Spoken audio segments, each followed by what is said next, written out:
Sir मेरा दूसरा सुझाव है inflation linked salary revision act. Bharat में वेजेस को इंडेक्स करिए महंगाई से। वित्तीय वर्ष 18 से लेकर वित्तीय वर्ष 26 में हमने देखा कि real wages for the salaried class में 16% की गिरावट आई। ये गिरावट का मतलब इन सालों में जितनी महंगाई थी, जिस स्तर पे महंगाई बढ़ी उस स्तर पे वेजेस नहीं बढ़ी, जिसके चलते 16% की गिरावट रियल वेजेस में देखी गई। इसीलिए mandatory wage indexation formula is the need of the hour and the government must look at it. इसके चलते तमाम फॉर्मल सेक्टर्स में corporate shops, factories, gig workers सबको इन्फ्लेशन इंडेक्स वेज हाइक मिलेगा। और सरकार के मुलाजिम को तो मिलता ही है, हर साल डियरनेस अलाउंस मिलता है, उसके बाद आप हर कुछ सालों में पे कमीशन लागू होता है। इससे आप 20 करोड़ आबादी which is 45% of India's total workforce आप उसे एड्रेस कर पाएंगे। सर इसी के साथ साथ मैं बताना चाहता हूं कि दुनिया के कई देशों में यह पहले से ही लागू है। यूएस के अंदर COLA cost of living adjustment system लागू है, जिसके अंदर एनुअल और ऑटोमेटिक रिवीजन होता है। जर्मनी के अंदर हर 18 से 24 महीने के अंदर महंगाई के अनुसार सैलरी बढ़ा दी जाती है। जापान के अंदर शिंटो मेथड यूज होता है, जिसमें annual inflation index wage hike दी जाती है। और बेल्जियम में ऑटोमेटिक इंडेक्सेशन लॉ है, जिसमें क्वार्टरली बेसिस पर एम्प्लॉइज की सैलरी बढ़ाई जाती है। Sir India is one of the only countries in major economies where 85% of our formal workforce has zero statutory inflation protection. We are at the mercy of the employer discretion and our own negotiation power to raise our salaries. इसके साथ साथ मुझे लगता है कि एक minimum increase based on inflation होना चाहिए। अभी आपने एक आप सांसद जो हैं, आपके पार्टी के जो सांसद हैं राघव चड्ढा जी के, आपने 2 मिनट का लगभग स्पीच सुन चुके हैं और अभी तक ये सिर्फ 2 ही मिनट का सा नहीं है। अभी आपको कहीं रुकना है, अभी कहीं जाना नहीं है, रुकना है, क्योंकि ये 18 मिनट का स्पीच है। और ये स्पीच मुझे लगता है कि हर व्यक्ति को सुनना चाहिए और हर उस भारतीय नागरिक को सुनना चाहिए कि कई विपक्ष में भी ऐसे भी सांसद और ऐसे भी नेता हैं जो आम नागरिकों के बारे में उनकी इतनी अच्छी थॉट्स हैं और इतनी अच्छी इतनी खूबसूरत थॉट्स इस व्यक्ति का है ये राघव चड्ढा। और ऐसे ऐसे बयानों के लिए और इतनी अच्छी अच्छी सुर्खियों के लिए ये हमेशा जाने जाते हैं। कहीं ना कहीं इनकी जो थॉट्स है, अगर ये गवर्नमेंट में रहते तो सोचिए क्या कर सकते थे। तो इन्होंने जो देखिए, जितने भी कर्मचारी हैं, जितने भी पेंशन धारक हैं या भारत के जितने भी आम नागरिक हैं, हेल्थ डिपार्टमेंट की बात करना हो, बहुत सारी चीज़ों पर इन्होंने इतनी अच्छी इतनी ज़बरदस्त भी सरकार को धोया और पूरे बजट पे जो वित्त मंत्री को आईना दिखाया हुआ है। ये स्पीच जो है हर व्यक्ति को सुनना चाहिए और हर उस व्यक्ति तक शेयर भी कर देना चाहिए कि इस स्पीच को सुने। और कहीं ना कहीं ऐसे सांसदों का अगर आप लोग हौसला अफजाई नहीं करेंगे, कहीं ना कहीं अगर उनको आप साहस नहीं बढ़ाएंगे, तो ये लोग फिर संसद भवन में जो है बोलने से कतराएंगे। कभी कभी जो है देखिए, सरकार से अलावा हटके जो है आपको दूसरे विपक्ष के लोगों, जो भी व्यक्ति अच्छा काम करता हो, अच्छा संसद भवन में बोलता हो, जो भारत के नागरिकों के लिए, जो आम नागरिकों के लिए, कर्मचारियों के लिए, या जितने भी स्वास्थ्य पे रिलेटेड जो भी बातें हैं, जो आपके लिए हित के बारे में बात करता हो, उसको कहीं ना कहीं आप उनके साथ खड़ा रहना चाहिए। आज इसलिए ये वीडियो हम अपने YouTube चैनल पे आपके लिए लेकर के आए हैं, ताकि आप जो इस वीडियो को जरूर देखें और उन सभी तक शेयर करें, ताकि इनकी बातों को सब लोग समझ सकें। 18 मिनट का धैर्य रख करके इस वीडियो को जरूर सुनिएगा और हमारी वीडियो अच्छी लगे तो चैनल को सब्सक्राइब करना नहीं भूलिएगा। माननीय श्री राघव चड्ढा सर, अक्सर देखा जाता है कि जब वित्त मंत्री जी बजट पेश करती हैं, कृपया चेयर पे बैठ कर ना बोले सर। अक्सर प्लीज अगर समय देंगे तो हम बगैर पेपर देख के बोलेंगे, मगर समय नहीं होगा तो पेपर पढ़ना पड़ेगा सर। आप बहुत सीनियर सदस्य हैं, समय आवंटित होता है पार्टी दलों के द्वारा BSC मीटिंग में, ये चेयर नहीं करता, आप जरूर जानती होंगी। Please Raghav Chadha ji please. Sir अक्सर देखा जाता है जब वित्त मंत्री बजट पेश करती हैं तो रूलिंग कोalition के जो MPs हैं, जो ट्रेजरी बेंचेस पर बैठते हैं, वो सरकार की तारीफ करते हैं और कहते हैं कि इससे भारतीय अर्थव्यवस्था में क्रांति आ जाएगी इस बजट से। और विपक्ष में जो बैठे हैं वो अक्सर निंदा करते हैं, कहते हैं किसान की कमर तोड़ दी, बहुत महंगाई हो गई, अमीर और अमीर हो रहा है, गरीब और गरीब हो रहा है। लेकिन मैं आज प्रयास करूंगा कि एक ऑब्जेक्टिव एनालिसिस इस बजट का करूं और कंस्ट्रक्टिव क्रिटिसिज्म अपना आपके माध्यम से वित्त मंत्री को दूं। So the title of my speech is The Good, the Bad and the Way Forward. 4 good things that I found in this budget, 4 bad things that I found in this budget, and 4 innovative suggestions to the Honorable Finance Minister. So the first good thing that I found in the budget is that there was an increase in the STT for derivative trading. Usually सरकार की निंदा हुई इस विषय को लेकर, markets भी गिरी, लेकिन मेरा यह मानना है कि इस कदम से स्पेक्युलेटिव ट्रेडिंग यानी कि सट्टा ट्रेडिंग समाप्त होगी या कम होगी और रिटेल इन्वेस्टर जो 90% रिटेल इन्वेस्टर एफएनओ सेक्टर में नुकसान भुगतता है फ्यूचर्स एंड ऑप्शंस के चलते, जुआ खेलता है, उसमें आपको रिटेल इन्वेस्टर की प्रोटेक्शन का एक माध्यम बन सकता है। लेकिन मैं इसी के साथ साथ वित्त मंत्री जी को याद दिलाना चाहूंगा कि एसटीटी का जेनेसिस क्या है, एसटीटी का जन्म कब हुआ। एसटीटी हमारे senior colleague mister P Chidambaram जब फाइनेंस मिनिस्टर थे तो उन्होंने इंट्रोड्यूस किया and it was introduce to replace long term capital gain tax on equities. जब long term capital gain on equities zero था तब एसटीटी को लाया गया कि वे एक सिंपल अपफ्रंट लेवी होगी ट्रेड्स पर regardless of profit and loss. लेकिन अब सरकार ने long term capital gain tax भी लगा दिया, एसटीटी भी लगा दिया और रिटेल इन्वेस्टर को और तमाम इन्वेस्टर्स को एक प्रकार से डिसइंसेंटिवाइज किया। मैं एक सुझाव लाया हूं सरकार के लिए जिससे long term house hold earnings बढ़ेंगी, वेल्थ क्रिएशन होगा और वेल्थ पार्किंग रियल एस्टेट और गोल्ड के सेक्टर से निकलकर इक्विटीज में आएगी और स्पेक्युलेटिव ट्रेडिंग और कम होगी और long term investment behaviour investors का बढ़ेगा। वो की है कि long term capital gain tax on equities should be made nil in this country for individual investors. दुनिया की कई ऐसे देश हैं जिसके अंदर long term capital gain tax equities पे खास तौर पे शून्य है, जैसे कि Switzerland, Singapore, UAE, New Zealand, Hong Kong, Qatar, Malaysia. मैं चाहूंगा कि जब एसटीटी बढ़ाया जा रहा है तो इसी बजट में ही long term capital gain tax को जीरो किया जाए। सर मेरा दूसरा जो मैं सरकार के बजट को एक्नॉलेज करना चाहूंगा वो ये है कि कैपेक्स के जो एक्सपेंडिचर एलोकेशन होता है उसमें एक बढ़ोतरी देखी गई। जहां वित्तीय वर्ष 18-19 में मात्र 3 लाख करोड़ कैपेक्स था, वो इस वित्तीय वर्ष में 12 लाख करोड़ तक पहुंचा है, which is 4.4% of the GDP, which is a good step. It will have a multiplier effect and it will prioritise asset creation. लेकिन इसके साथ साथ सरकार को 5 साल में क्या कैपेक्स वो कौन कौन से क्षेत्रों में खर्चा करने जा रही है उसका एक ब्यौरा देना चाहिए ताकि प्राइवेट सेक्टर भी इस कैपेक्स के खर्चे को मैच कर सके। So third thing which we found in the speech of the finance minister is that there was a relative restraint in making budgetary announcements for election bound states. अक्सर वित्त मंत्री का भाषण सुन के आप बता सकते हैं कि कौन से राज्यों में चुनाव होने जा रहा है। इस स्पीच में उन्होंने थोड़ा सा रिस्ट्रेंट एक्सरसाइज किया जिसे मैं एक्नॉलेज करता हूं। और आखिरी अच्छी चीज जो इस बजट में नजर आई वो ये था कि एनआरआई की इन्वेस्टमेंट लिमिट में एनहांसमेंट हुई। लेकिन मैं बता दूं कि जब एफआईआईज ने, फॉरेन इन्वेस्टर्स ने, फॉरेन पोर्टफोलियो इन्वेस्टर्स ने इस देश के बाजार से पैसा निकाल लिया और पिछले एक वित्तीय वर्ष में 23 बिलियन निकाला, तब जाकर सरकार जागी और सरकार ने एनआरआईज के लिए इक्विटी मार्केट का दरवाजा खोलकर उनकी इन्वेस्टमेंट लिमिट को 5% से बढ़ा दिया। इसमें कोई दो राय नहीं है कि इससे इन्वेस्टर्स 32 मिलियन एनआरआई इन्वेस्टर्स को अब भारतीय बाजार में पैसा डालने का मौका मिलेगा। लेकिन इसी के साथ साथ सरकार को इस पर भी गौर फरमाना चाहिए कि क्यों फॉरेन इन्वेस्टर्स भारत से पैसा निकाल कर बाजार को छोड़कर जा रहे हैं। Sir now I come to the bad part of the budget. First thing is the debt to GDP crisis. सरकार ने और डेट लेने के लिए, कर्जा लेने के लिए इस बजट में फॉर्मूला ही बदल दिया। पहले सरकार डेट जब लेती थी तो ओल्ड एफआरबीएम रूल्स के तहत 3% ऑफ जीडीपी तक का फ्रेश डेट लेती थी। इस बजट में सरकार ने उस फॉर्मूले को बदलकर कहा कि टोटल सरकार का डेट जीडीपी का 50% होगा और उस सीमा में हम डेट लेंगे। यानी कि they want to play on the denominator effect. For example एक साल बजट अगर हमारा जीडीपी 12% से ग्रो करता है तो उस साल सरकार खूब सारा डेट लेके सरकार पे कर्जा लाद सकती है जो कि फिस्कल डेफिसिट 4.5, 6.5, 5% तक भी पहुंच सकता है। सर इसी के साथ साथ मैं बताना चाहूंगा कि आज सरकार कहती है कि हमारा डेट टू जीडीपी रेशियो 56% है, लेकिन ये गलत है क्योंकि बहुत सारे ऑफ बैलेंस शीट आइटम्स हैं जिसे सरकार डेट में दिखाती ही नहीं है, जैसे कि FCI bonds, OMC bonds, fertiliser, NHAI, NFSS, यानी कि तमाम तरीके के ऐसे कर्जे हैं सरकार के ऊपर जो सरकार अपनी बैलेंस शीट में नहीं दिखाती है। सर मैं सरकार को आपके माध्यम से यह रिक्वेस्ट करना चाहूंगा कि देश का कर्जा और कैसे ना बढ़े इस पर काम करें, ना कि और कर्जा लेने के लिए हम जीडीपी और डेट टू जीडीपी के फॉर्मूले के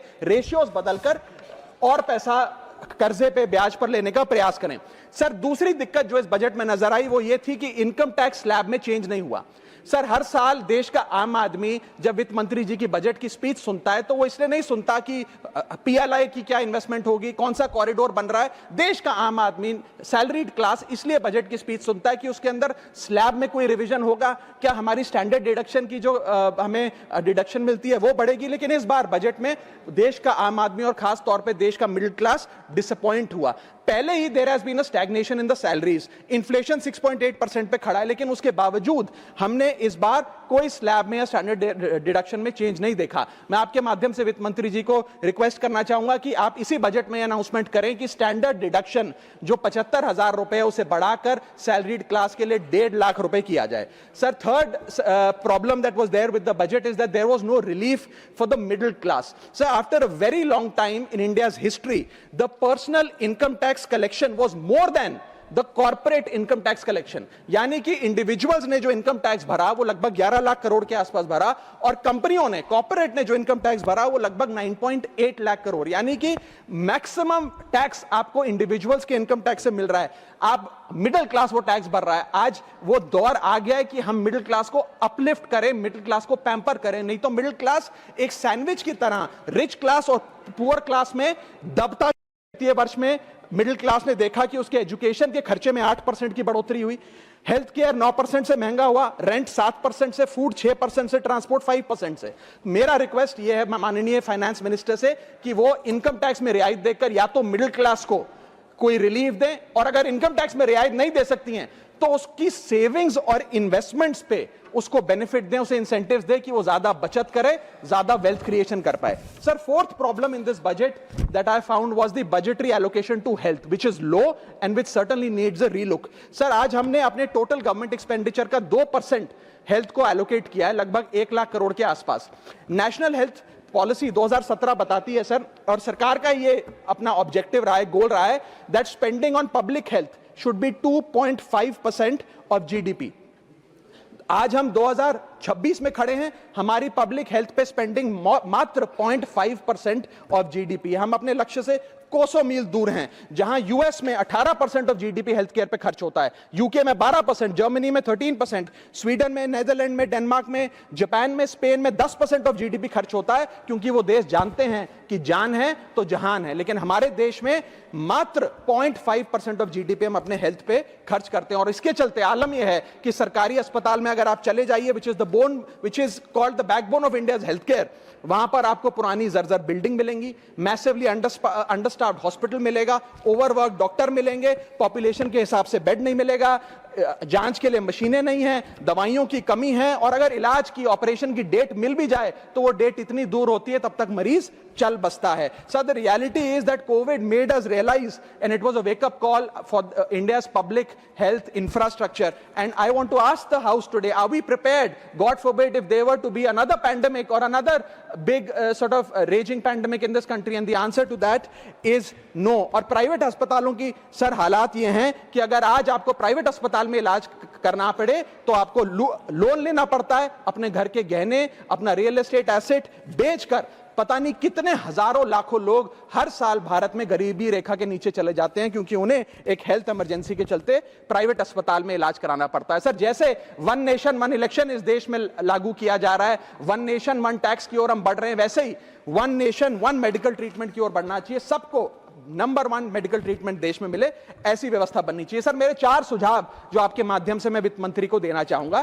पहला सुझाव है, put all land and property records of India on blockchain. एक blockchain based land registry ledger बनाइए।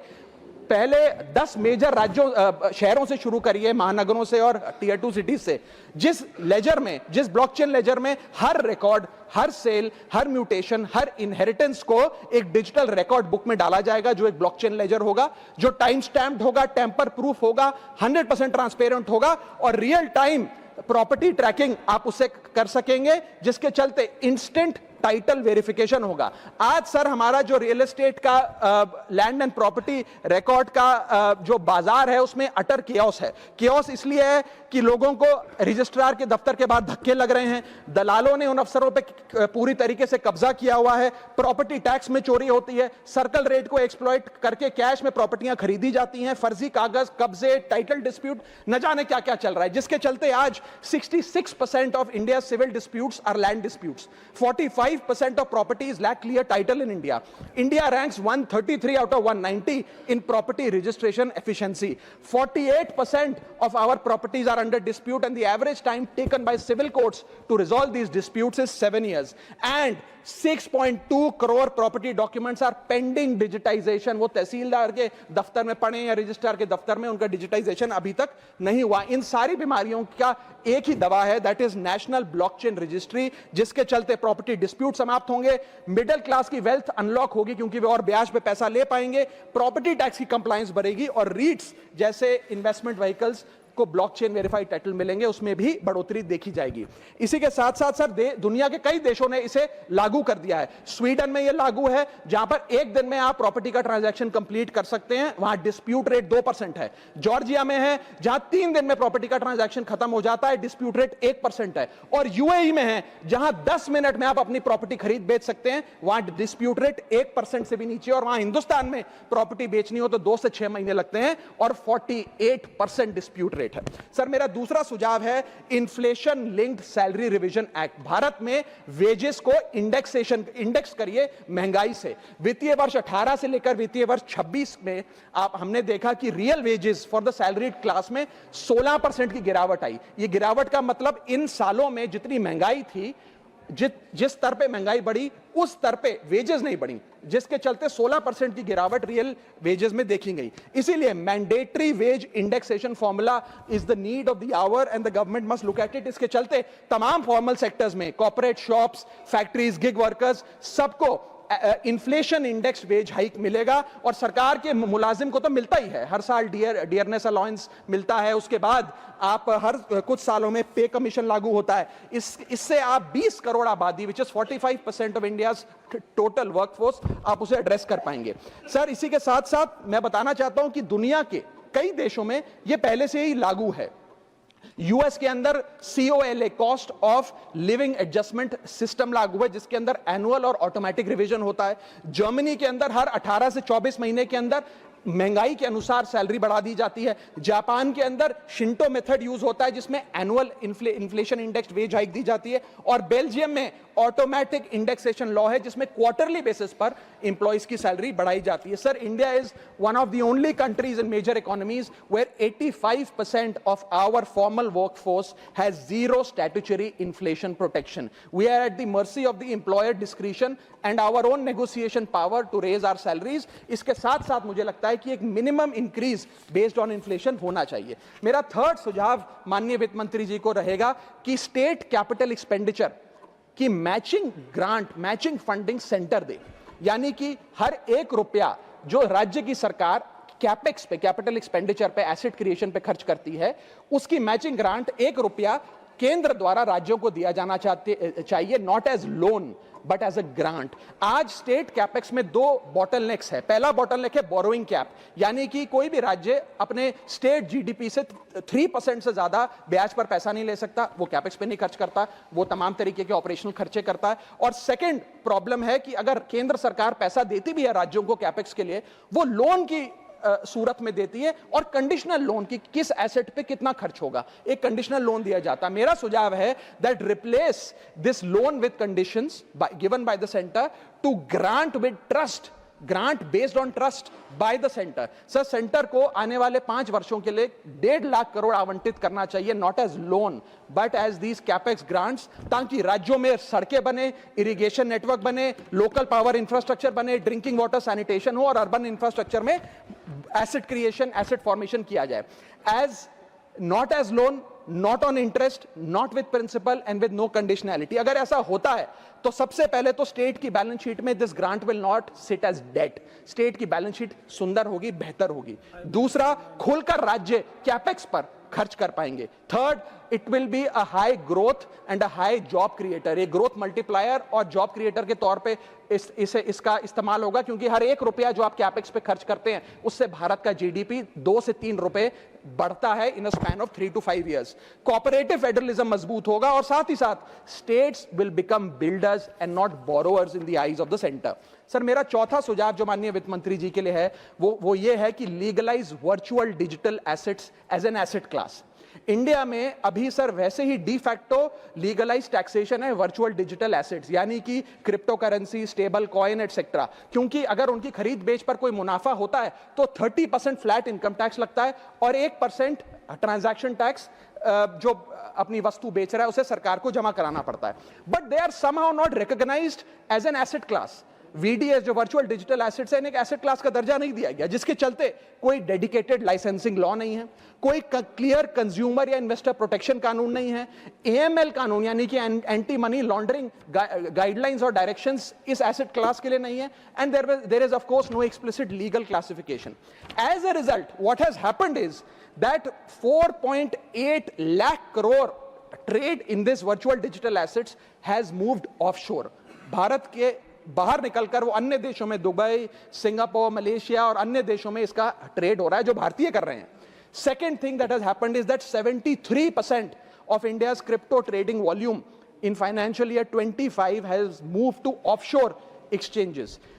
What has further happened is that 180 virtual digital asset startups have moved to countries like Dubai and Singapore, and as a result जो देश, भारत देश के 12 करोड़ ऐसे लोग हैं जो इन वर्चुअल डिजिटल एसेट्स में, क्रिप्टो में, आरडब्ल्यूए यानी कि रियल वर्ल्ड एसेट में, स्टेबल कॉइन में इन्वेस्ट करना चाहते हैं, वो ऑफशोर जाकर इन्वेस्ट कर रहे हैं। जरूरत है कि हम कंप्लायंस हिंदुस्तान में लागू करें, उसे हेविली रेगुलेट करें, लेकिन उसे ऑनशोर लाएं। इसके चलते अगर ऐसा होता है तो सरकार के खजाने में 15 से 20 हजार करोड़ रुपए का इजाफा होगा, उन्हें उतना टैक्स मिलेगा।